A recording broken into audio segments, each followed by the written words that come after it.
السلام عليكم ورحمة الله وبركاته. أنا أخوكم رشاد عبد الأحد بن مسلم الأيغور من مدينة خوتن في تركستان الشرقية.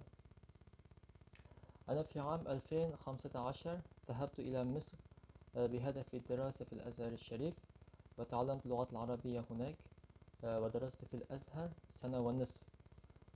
ولكن حدث المفاجأة في عام 2017 بترحيل طلاب الأيغور إلى الصين من مصر، فهربت منها إلى تركيا. الآن أعيش في تركيا وأدرس هنا.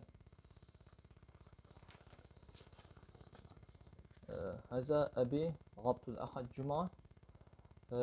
في عام 2017 في شهر يونيو اعتقلت السلطات الصينية بسبب دراستي في الأزهر،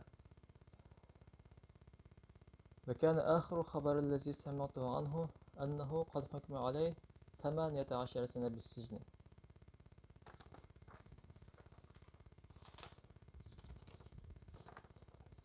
وهذا أخي الكبير أبو بكر عبد الأحد.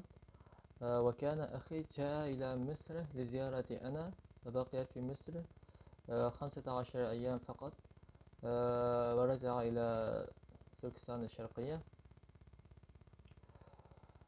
وكان آخر خبر الذي سمعته عنه أنه قد حكم عليه 10 سنين بالسجن. وكان أخي أجري عليه عملية الجراحية الكلية قبل 15 أيام فقط اعتقاله، وكان صحته سيئا واعتقل بهذا الحال. سبب اعتقالهم بتهمة أني درست في الأزهر، لأن في تركستان الشرقية دراسة الإسلام جناية كفائية لاعتقالك أو لاعتقال عائلتك.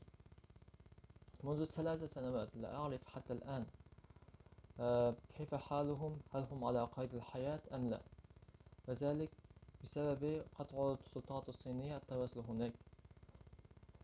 أنا أرجو من المنظمات الحقوقية والإنسانية أن تساعدني لإنقاذ أخي وأبي من تلك السجون الفاشية والغاشمة. وكذلك أرجو من المشاهدين الكرام بمشاركة هذا الفيديو حتى يصل صوتي إلى العالم.